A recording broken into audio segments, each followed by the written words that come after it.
Mon père était militaire. Et quand j'avais 10 ans, il a été affecté au Vietnam pendant la guerre. Pendant son absence, ma mère est tombée en dépression. C'était un vendredi soir, elle est partie au travail et n'est pas rentrée.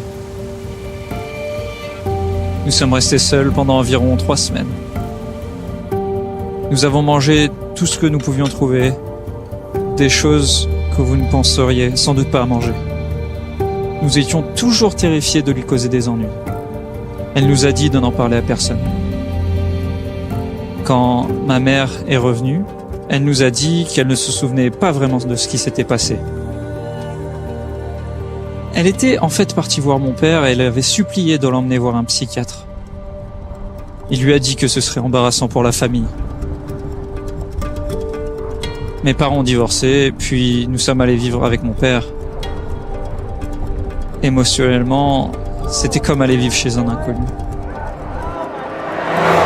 C'était très dur, c'est à l'adolescence, quand j'ai commencé à me droguer, que mon père et moi avons commencé à nous disputer. On se disputait tout le temps. Et c'était généralement parce qu'il voulait que je change de fréquentation, parce qu'il savait que c'était de mauvaises influences.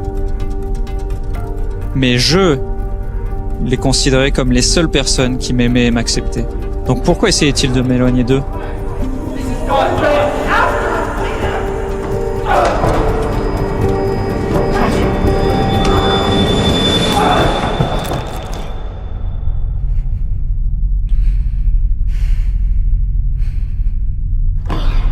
Je n'ai pas parlé à mon père pendant 13 ans. Je ne lui ai pas adressé la parole, ni envoyé de lettres, ni appelé. Rien.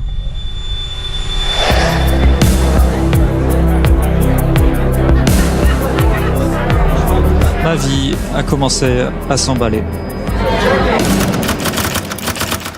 À San Francisco, je suis passé de la cocaïne à la méthamphétamine. On dit parfois que lorsqu'on en veut à quelqu'un, on ne fait que s'empoisonner soi-même.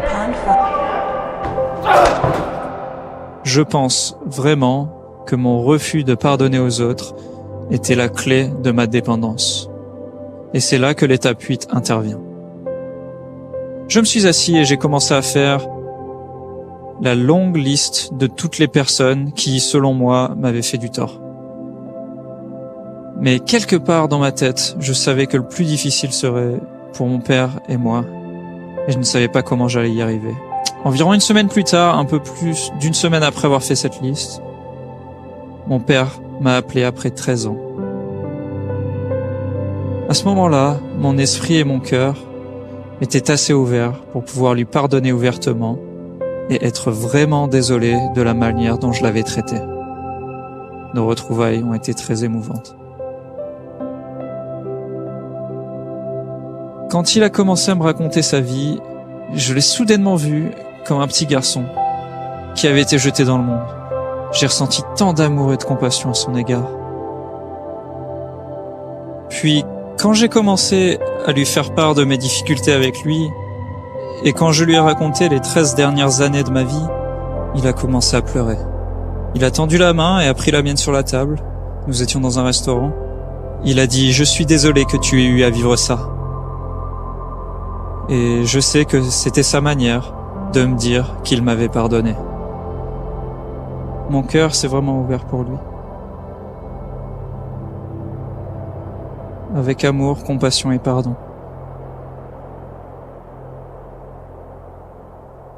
D'une manière que je n'avais jamais comprise auparavant. C'était comme si ce poison était extirpé de mon corps, de mon esprit et de mon cœur. Et c'était incroyable, je me sentais libéré.